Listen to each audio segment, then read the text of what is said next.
Hi friends, అందరూ ఎలా ఉన్నారండి? మేమైతే బాగున్నాం. మీరు కూడా బాగుండాలని కోరుకుంటున్నాను. అందరూ బాగా చదువుతున్నారండి. టెట్ డిఎస్సికి సంబంధించి బిట్స్ అన్నీ బాగా ప్రిపేర్ అవుతున్నారా? టెక్స్ట్ బుక్లు అన్నీ ఒకసారి చదవండి. మొత్తం అన్ని క్లాసులవి టెక్స్ట్ బుక్స్ అనేవి 1 to 10th వరకు టెక్స్ట్ బుక్స్ అన్నీ ఒకసారి చూడండి. అలాగే 1 to 3rd ఏముండవు కానీ 3rd to 10th ఉంటాయండి. బిట్స్కి సంబంధించి చాలా ఇంపార్టెంట్ బిట్స్ అనేవి రావడం జరుగుతుంది అందులోని. నేను టెట్ డిఎస్కి సంబంధించి చాలా బిట్స్ చేశాను. ముందు వీడియోలో చాలా వీడియోస్ చేశానండి. ఒకసారి ఛానల్ చెక్ చేయండి.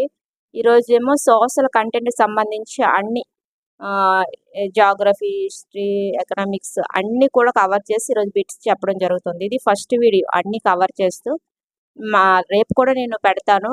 దీనికి సంబంధించి బిట్స్ ఒక 400 లేదా 500 ఉంటాయండి బిట్స్. చాలా ఇంపార్టెంట్ బిట్స్ చెప్పడం జరుగుతుంది. వీడియో మాత్రం స్కిప్ చేయకుండా చూడండి. చాలా ఇంపార్టెంట్ బిట్స్ టెట్లో కానీ డిఎస్సిలో కానీ రావడం జరుగుతుంది. అలాగే మా ఛానల్ని ఒకసారి సబ్స్క్రైబ్ చేయండి, లైక్ చేయండి, షేర్ చేయండి ఫ్రెండ్స్. చాలా ఇంపార్టెంట్ బిట్స్ మాత్రమే చెప్పడం జరుగుతుంది టెట్ డిఎస్సికి సంబంధించి. ఒకసారి ఛానల్ చెక్ చేయండి, ఖచ్చితంగా మీకు నచ్చుతాయండి బిట్స్ అనేవి. ఈరోజు వీడియో మాత్రం అసలు స్కిప్ చేయొద్దు. చాలా ఇంపార్టెంట్ బిట్స్ అండి. ఒకసారి రాసుకోండి, నోట్స్లో రాసుకుంటే మీకు రివిజన్కి యూజ్ అవుతాయి. ఓకే అండి, వీడియో మాత్రం స్కిప్ చేయొద్దు. ఓకే, బిట్స్లోకి వెళ్దామా? భారతదేశం భౌగోళిక స్వరూపాల గురించి ఇప్పుడు మనం తెలుసుకుందామండి.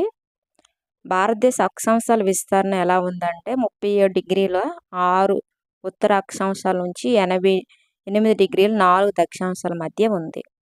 భారతదేశ రేఖాంశాల విస్తీర్ణం ఎలా ఉందంటే మనకి 68 డిగ్రీల 7 పశ్చిమ రేఖాంశాల నుండి 97 ఉత్తర తూర్పు రేఖాంశాల మధ్య ఉందండి.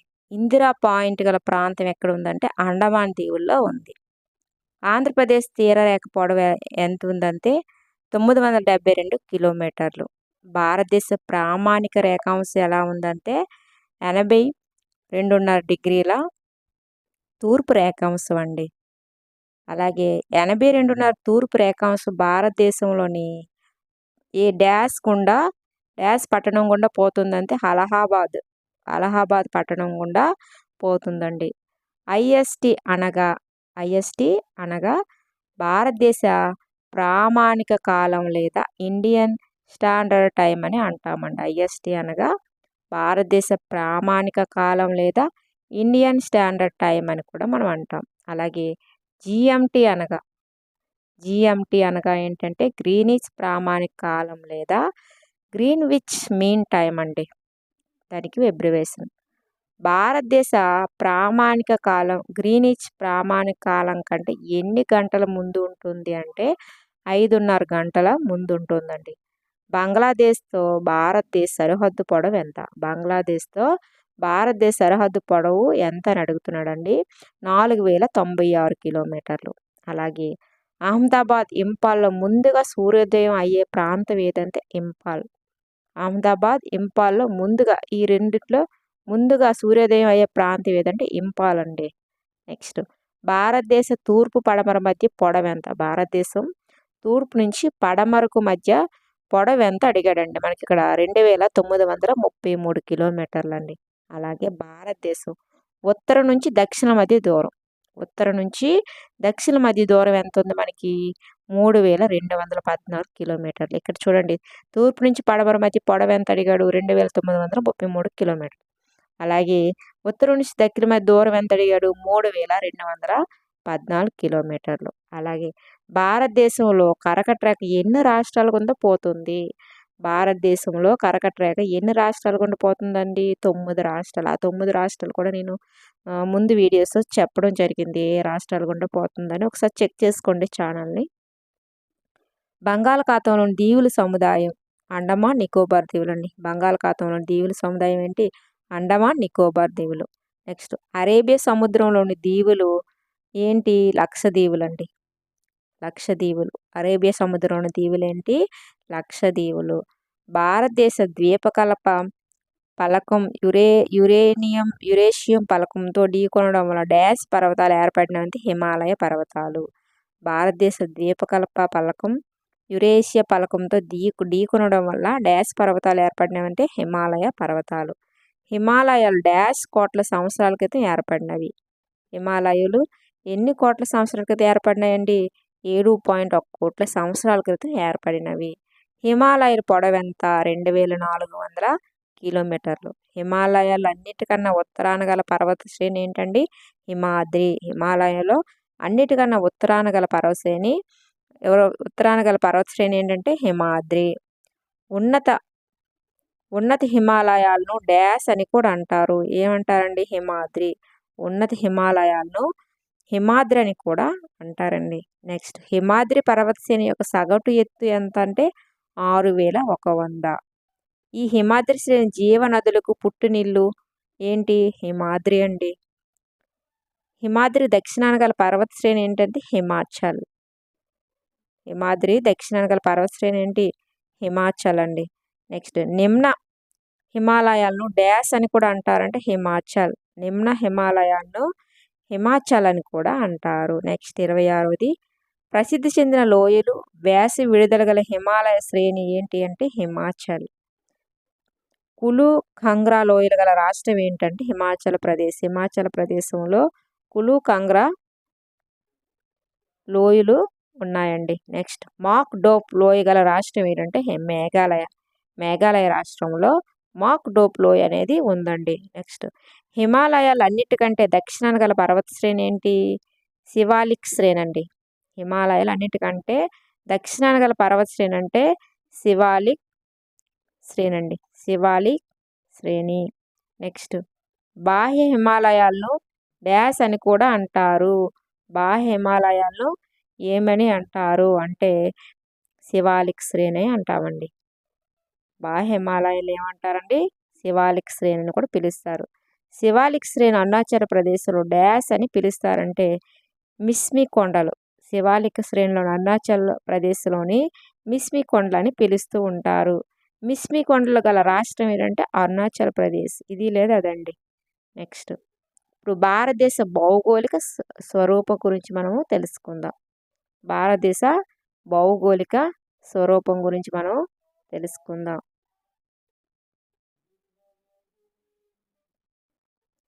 శివాలిక్ శ్రేణి అంశంలో డాష్ అని పిలుస్తారంటే కచార్ కొండలు.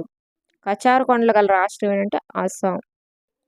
నిమ్న హిమాలయాలు శివాలిక్ శ్రేణుల మధ్య గల లోయలను డాష్ అంటారు అంటే డూన్లు అండి. హిమాలయకు తూర్పుపై సరిహద్దు గల లోయ ఏంటి? బ్రహ్మపుత్ర లోయ. దిహాంగ్ లోయ గల రాష్ట్రం ఏంటి? అరుణాచల్ ప్రదేశ్. దిహాంగ్లో గల రాష్ట్రం ఏంటండి? అరుణాచల్ ప్రదేశ్. భారతదేశానికి ఈశాన్య సరిహద్దు గల హిమాలయాలను ఏమంటారంటే పూర్వాంచల్ పర్వతాలు. తర్వాత పాట్కాయ్ కొండలు గల రాష్ట్రం ఏంటంటే అస్సాం, అరుణాచల్ ప్రదేశ్. అలాగే కాశీ కొండలు గల రాష్ట్రం ఏంటి? అలాగే సింధు నదికి ఉపనది ఏంటి? అలాగే జీలం, చినాబ్, రావి, బియాన్, సట్లైజ్ ఇవన్నీ కూడా సింధు నదికి ఉపనదులు అండి.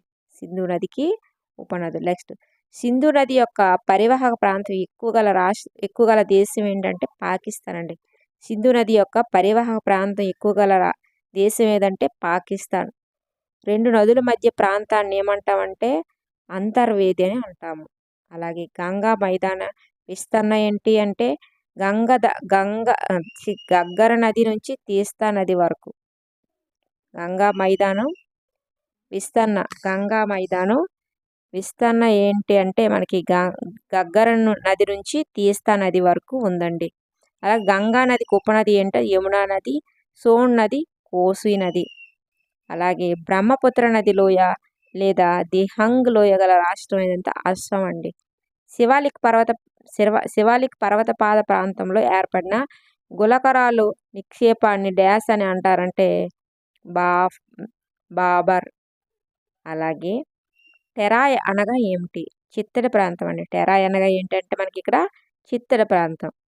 ద్వీపకల్ప పీఠభూమి కొద్దిగా డాష్ వైపుకు వాలి ఉంటుంది. ఎటువైపు వాలి ఉంటుంది? ద్వీపకల్ప పీఠభూమి కొద్దిగా తూర్పు వైపు వాలి ఉంటుంది. అలాగే ద్వీపకల్ప పీఠభూమికి దక్షిణ అంచు లేదా సరిహద్దు డాష్ ఏంటండి? కన్యాకుమారి. ద్వీపకల్ప పీఠభూమికి దక్షిణ అంచు లేదా సరిహద్దు ఏంటంటే కన్యాకుమారి. నెక్స్ట్, ద్వీపకల్ప పీఠభూమి యొక్క మధ్య ఉన్నత భూములను ఏమంటామంటే మాల్వా పీఠభూమి. ఏమంటామండి? ద్వీపకల్ప పీఠభూమి యొక్క మధ్య ఉన్నత భూములను ఏమంటామంటే మాలవా పీఠభూమి అని అంటామండి. నెక్స్ట్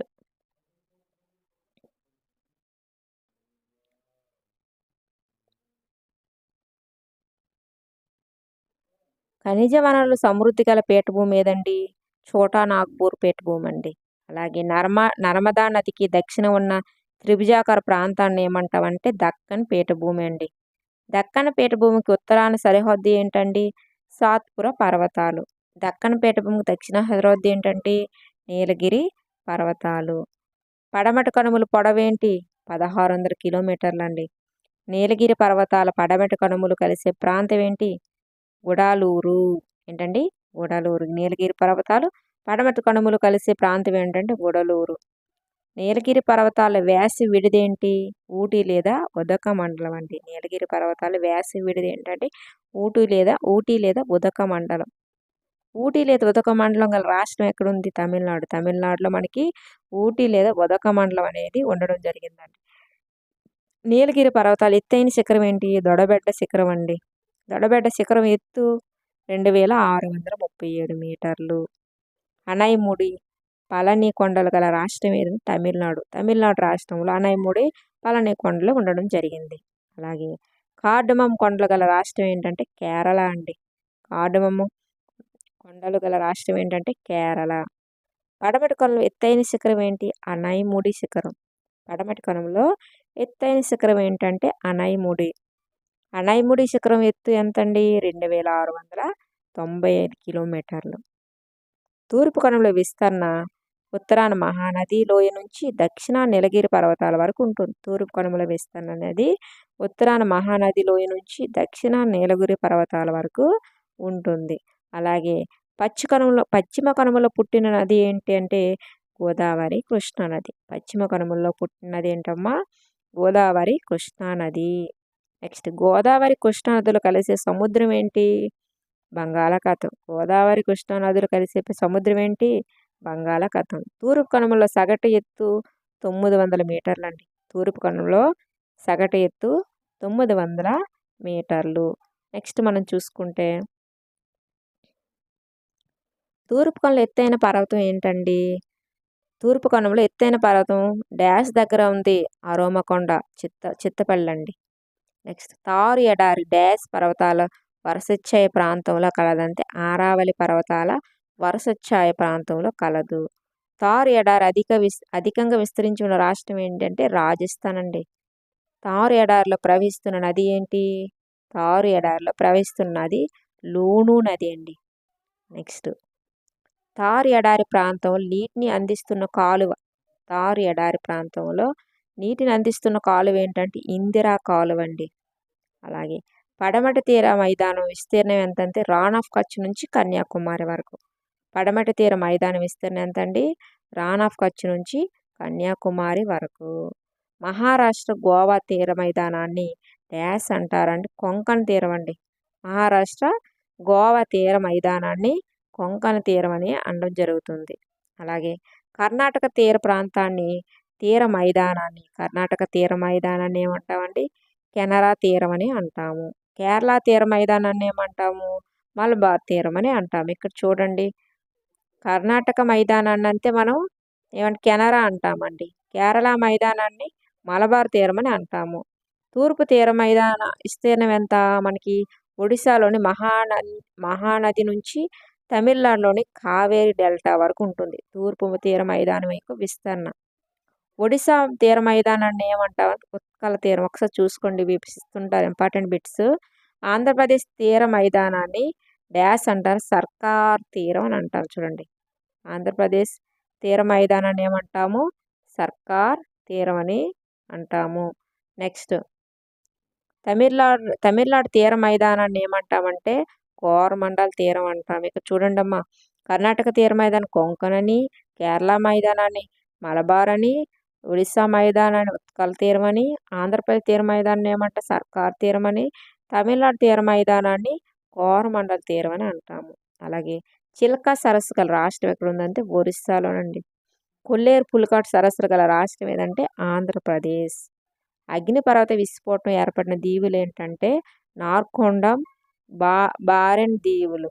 అలాగే భారతదేశ దక్షిణాంచు ఏమిటి అంటే ఇందిరా పాయింట్ అండి.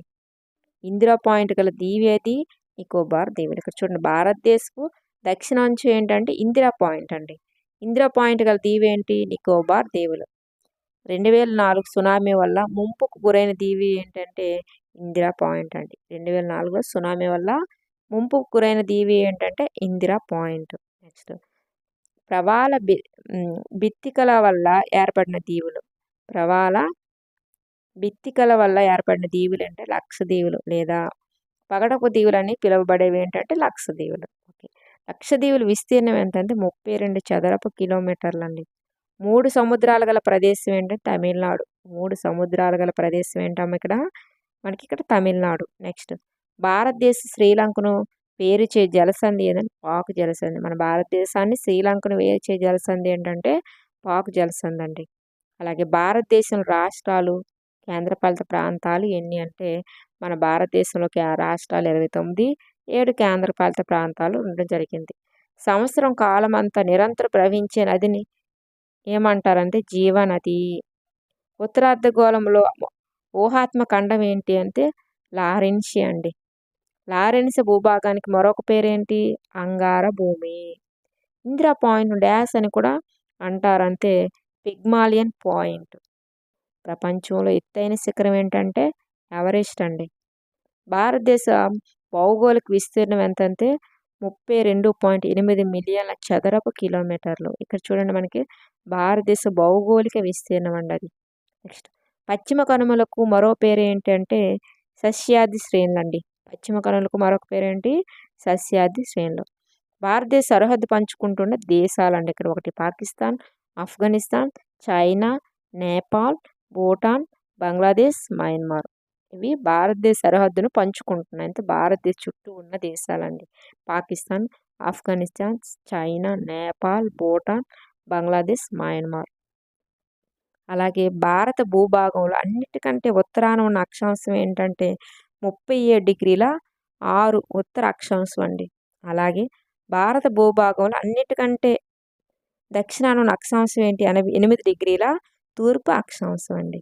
అలాగే భారత భూభాగంలో అన్నిటికంటే తూర్పున గల రేఖాంశం ఏంటండి 68°7 తూర్పు రేఖాంశం అండి. నెక్స్ట్ భారత భూభాగంలో అన్నిటికంటే పడమరాన గల రేఖాంశం ఏంటంటే 97°25 తూర్పు రేఖాంశం. ఇప్పుడు రెండవది అభివృద్ధి భావనలు నేర్చుకుందాం.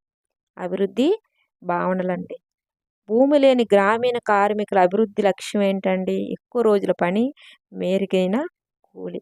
భూమి లేని గ్రామీణ కార్మికులకు ఏంటి అవసరం ఎక్కువ రోజులు పని ఉండాలంటే వాళ్ళకి మెరుగైన కూలి ఉండాలి. ధనిక రైతుల అభివృద్ధి లక్ష్యం ఏంటి? ధనిక రైతుల అభివృద్ధి లక్ష్యం ఏంటి మనకి ఇక్కడ అధిక మద్దతు ధర, తక్కువ కూలికి కూలీలు దొరకడం. వాళ్ళ అభివృద్ధి వాళ్ళ లక్ష్యం అదండి. ధనికులైన రైతులకు ఏంటి వాళ్ళకి అధిక మద్దతు ధర రావాలి, అలాగే తక్కువ కూలికి కూలీలు దొరకాలని వాళ్ళకి లక్ష్యం అండి. వర్షాధార రైతుల అభివృద్ధి లక్ష్యం ఏంటి సకాలంలో వర్షాలు పడటం. వర్షాధార రైతులకి ఏంటండి వర్షం మీద ఆధారపడే రైతుల యొక్క లక్ష్యం ఏంటి సకాలంలో వర్షాలు పడటం. అలాగే పట్టణ ప్రాంతంలోని ధనిక అబ్బాయి యొక్క అభివృద్ధి లక్ష్యం ఏంటంటే తమ అర్హతలకు తగిన ఉద్యోగం. చూడండి, ఇక్కడ పట్టణ ప్రాంతంలో ధనిక అబ్బాయి బాగా డబ్బున్న అబ్బాయికి ఏంటి తమ అర్హతలకు ఉద్యోగం రావడం అండి. పట్టణ ప్రాంతం ధనిక అబ్బాయి యొక్క అభివృద్ధి లక్ష్యం ఏంటంటే విశాలవంతమైన జీవనాన్ని గడపడం. గనుల తవ్వకం ప్రాంతంలో ఆదివాసీల యొక్క లక్ష్యం ఏంటి తమ సహజ జీవనానికి భంగం కలగకపోవడం. నెక్స్ట్ తీర ప్రాంతంలో చేపలు పట్టే వ్యక్తి యొక్క అభివృద్ధి లక్ష్యం ఏంటి తుఫాన్ల వల్ల నష్టాలు ఉండకూడదని అతను కోరుకుంటాడు ఎక్కువ. అలాగే కుడంకులం అను విద్యుత్ కేంద్రం గల రాష్ట్రం ఏంటంటే తమిళనాడు అండి. కుడంకులం అను విద్యుత్ కేంద్రం గల రాష్ట్రం అంటే తమిళనాడు. దేశాల నుంచి వర్గీకరించడానికి ప్రామాణికం ఏంటంటే తలసరి ఆదాయం అండి. దేశం మొత్తం ఆదాయాన్ని దేశ జనాభాతో భాగిస్తే డాష్ వస్తుందంటే తలసరి ఆదాయం లేదా సగటు ఆదాయం వస్తుంది. అలాగే ఒక దేశ ప్రజలు సగటు ఆదాయాన్ని డాష్ అని కూడా అంటారు. ఏమంటారంటే ఇక్కడ మనం తలసరి ఆదాయం. నెక్స్ట్ తలసరి ఆదాయాన్ని ఈ దేశ డాలర్‌లో పేర్కొంటారు అంటే అమెరికా. తలసరి ఆదాయాన్ని అమెరికా దేశ డాలర్‌లో పేర్కొంటారు. అలాగే దేశాలను వర్గీకరించడానికి ప్రపంచ బ్యాంక్ ఉపయోగించే ప్రామాణికం ఏంటంటే తలసరి ఆదాయం. ప్రపంచ బ్యాంక్ నివేదిక 2012 ప్రకారం ధనిక దేశాల తలసరి ఆదాయం ఎంత ఉండాలి అంటే $12,600 కంటే ఎక్కువ ఉండాలండి. 2012 ప్రకారం బ్యాంక్ నివేదిక ప్రకారం అండి. అలాగే ప్రపంచ బ్యాంక్ నివేదిక 2012 ప్రకారం తక్కువ ఆదాయ దేశాల తలసరి ఆదాయం ఎంత ఉండాలండి? $1,035 కంటే తక్కువ ఉండాలి. 2012 పంజాబ్ రాష్ట్రం తలసరి ఆదాయం ఎంత అనుకుంటున్నారు? 78,000 అండి. అలాగే 2012 హిమాచల్ ప్రదేశ్ తలసరి ఆదాయం ఎంత? 74,000 అండి. 2012 బీహార్ తలసరి ఆదాయం ఎంత? 25,000. హిమాచల్ ప్రదేశ్‌లో పుట్టిన ప్రతి 1000 మంది పిల్లల్లో ఒక సంవత్సరం వయస్సు పూర్తి కాకుండానే చనిపోయేవారు ఎంతంటే 36 మంది అండి. హిమాచల్ ప్రదేశ్‌లో పుట్టిన 10,000 మంది పిల్లల్లో ఒక సంవత్సరం వయసు పూర్తి కాకుండా చనిపోయేవారు 36 మంది ఉంటారు. అంటే 1000కి 36 మంది చనిపోవడం జరుగుతుంది. పుట్టిన ప్రతి 1000 మంది శిశువుల్లో ఒక సంవత్సరం వయసులోనే మరణించే వారి సంఖ్య డాష్ అంటారంటే శిశు మరణాల రేటు. అంటే పుట్టిన 1000 మంది శిశువులు ఒక సంవత్సరం వయసులోనే మరణించిన వారి సంఖ్య ఏమంటామంటే శిశు మరణాల రేటు అని మనం అంటామండి. అక్షరాస్యత రేటు అంటే ఏమిటి? 7 సంవత్సరాల వయసు పైబడిన వారిలో చదవడం, రాయడం వచ్చిన వాళ్ళని మనం అక్షరాస్యులకు గుర్తిస్తాం. చూడండి 7 సంవత్సరాలు పైబడిన వారు. నెక్స్ట్ అక్షరాస్యత రేటును కొలవడానికి ఏ వయసు వారిని పరిగణలోకి తీసుకుంటారంటే 7 సంవత్సరాలు పైబడి. చూడండి 2 బిట్లు మనకి దగ్గరగా ఉన్నాయి మనకు ఆన్సర్స్. నెక్స్ట్ మానవ అభివృద్ధి సూచికను ప్రతిపాదించిన వారు ఎవరంటే అమర్త్య సేన్ అండి. మానవ అభివృద్ధి సూచికను ప్రతిపాదించిన వారు ఎవరండి? అమర్త్య సేన్ అండి. యుఎన్డిపి అనగా ఐక్యరాజ్య సమితి అభివృద్ధి కార్యక్రమం లేదా యునైటెడ్ నేషన్స్ డెవలప్మెంట్ ప్రోగ్రామ్ అండి. యుఎన్డిపి అనగా అబ్రివేషన్స్ కూడా మనకి అడగడం జరుగుతుంది. మానవ అభివృద్ధి సూచిక తయారీలో పరిగణలోకి తీసుకునే అంశం ఏంటి? విద్య, ఆరోగ్యం, సగటు ఆయు ప్రమాణం అండి. మానవ అభివృద్ధి సూచిక తయారీలో పరిగణలోకి తీసుకునే అంశం ఏంటంటే విద్య, ఆరోగ్యం, సగటు ఆయు ప్రమాణం ఒకటి. నెక్స్ట్ 2013లో భారతదేశం సగటు ఆయు ప్రమాణం ఎంత అంటే 65.8 సంవత్సరాలండి. అంటే 65 సంవత్సరాలు 8 నెలలు అని అర్థం. 2013 భారతదేశ సగటు ఆయుష్ ప్రమాణం అదండి. తర్వాత ఆయు ప్రమాణం అంటే ఏమిటి? సగటు మనిషి జీవించే కాలం. ఆయు ప్రమాణం అంటే ఏంటి మనకు ముందు తెలియాలి. అది సగటున మనిషి జీవించే కాలం. అలాగే మానవ అభివృద్ధి సూచిక 2013లో భారతదేశ స్థానం ఎంత అంటే 136 అండి. మానవ అభివృద్ధి సూచిక 2013లో భారతదేశం కంటే మెరుగైన స్థానం ఉన్న ఆసియా దేశం ఏంటండి? మనకి ఇక్కడ శ్రీలంక. మానవ అభివృద్ధి సూచిక 2013లో శ్రీలంక స్థానం ఎంత? 92వ స్థానం అండి. అలాగే మానవ అభివృద్ధి సూచికలో ఎన్ని దేశాలకు సంబంధించిన వివరాలు ఉంటాయంటే 177. మానవ అభివృద్ధి సూచికలో ఎన్ని దేశాలకు సంబంధించిన వివరాలు ఉంటాయండి? 177. నెక్స్ట్ 2009-10లో వ్యవసాయ రంగంలో పనిచేయు కార్మికుల శాతం ఎంత? 53% అండి. 2009 నుంచి 2010 మధ్యలో పారిశ్రామిక రంగంలో పనిచేయ కార్మికుల శాతం ఎంత అండి? 22%. 2009-2010 మధ్యలో సేవా రంగంలో పనిచేయ కార్మికుల శాతం ఎంత? 25%. ఇలాంటి శాతాలు కూడా మనకి ఎక్కువ అడుగుతుంటారు టెట్లో కానీ డిఎస్సిలో కానీ. నెక్స్ట్ వ్యవసాయ రంగంలో అత్యధిక మంది కార్మికులు డాష్ ప్రాంతంలో నివసిస్తున్నారంటే గ్రామీణ ప్రాంతం. అలా చాలామంది పనివారు డాష్ రంగంలో పనిచేస్తున్నారంటే వ్యవసాయంలోనే ఎక్కువ పనిచేసే వాళ్ళు ఉండడం జరుగుతుందండి. పట్టణ ప్రాంత పనివారిలో అధిక శాతం మంది డాష్ రంగంలో పనిచేస్తున్నారంటే పారిశ్రామిక సేవా రంగంలో పనిచేస్తున్నారు. ఈ రంగంలో పనిచేసే స్త్రీల శాతం తక్కువ. ఏ రంగంలో అండి? పారిశ్రామిక సేవా దాంట్లో మనకి రంగంలో పనిచేసే స్త్రీల శాతం చాలా తక్కువగా ఉంటుంది. 1972, 2009, 2010లో ప్రధాన ఉత్పత్తి రంగం ఏంటంటే వ్యవసాయ రంగం అండి. దేశంలో కార్మికుల్లో సగం కంటే ఎక్కువ మంది పనిచేస్తున్న రంగం ఏంటి? వ్యవసాయ రంగం. డాష్ రంగంలో పనిచేసే కార్మికులు అల్ప ఉపాధిని కలిగి ఉన్నారంటే వ్యవసాయం అండి. వ్యవసాయ రంగంలో పనిచేస్తున్న కార్మికులు అల్ప ఉపాధిని కలిగి ఉన్నారు. అలాగే వ్యవసాయ రంగంలో అల్ప ఉపాధిని డాష్ అంటారండి. ప్రచ్ఛన్న నిరుద్యోగం. అలా ఈ రంగంలో పనిచేసే కార్మికులకు ప్రతి నెల క్రమం తప్పకుండా జీతం వస్తుంది. వ్యవస్థీకృత రంగంలో ఈ రంగంలో కార్మికులు భవిష్య నిధి సౌకర్యం ఉంటుంది. వ్యవస్థీకృత రంగం అండి. డాష్ రంగంలో కార్మికులకు వేతనంతో కూడిన సెలవు ఉంటాయి. వ్యవస్థీకృత రంగం అంటే గవర్నమెంట్ ఎంప్లాయీస్. నెక్స్ట్ ఈ రంగంలో కార్మికులకు ఉద్యోగ భద్రత ఉండదు. అవ్యవస్థీకరణ రంగం అంటే ప్రైవేట్‌గా చేస్తారు కదండీ అవి. ఈ రంగంలో కార్మికులు ఉద్యోగ భద్రత ఉంటుంది. వ్యవస్థీకృత రంగం.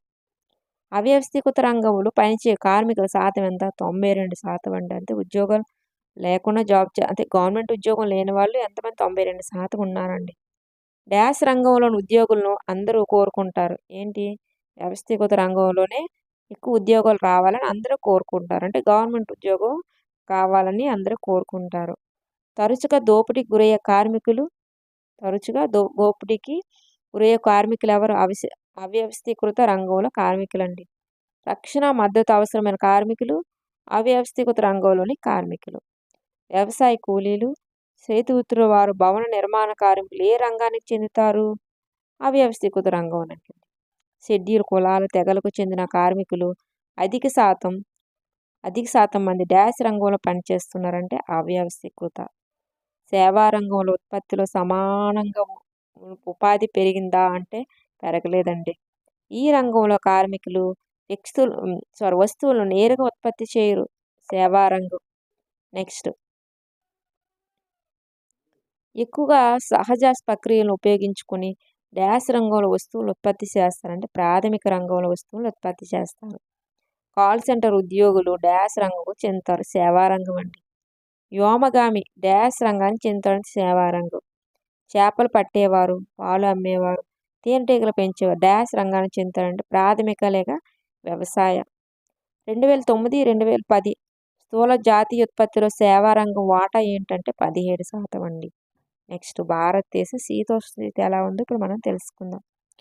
ఒక నిర్దిష్ట ప్రాంతంలో ఒక నిర్దిష్ట సమయంలోని వాతావరణ పరిస్థితులను ఏమంటారంటే వాతావరణం లేదా వెదర్ అని అంటామండి.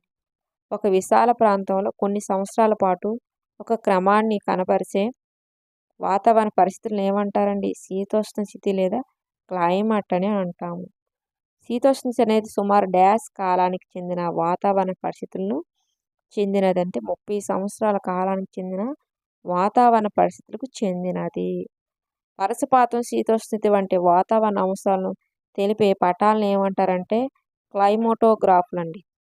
వర్షపాతం, శీతోష్ణస్థితి వంటి వాతావరణ అంశాలు తెలిపే పటాలను ఏమంటారు? క్లైమోటోగ్రాఫ్లండి.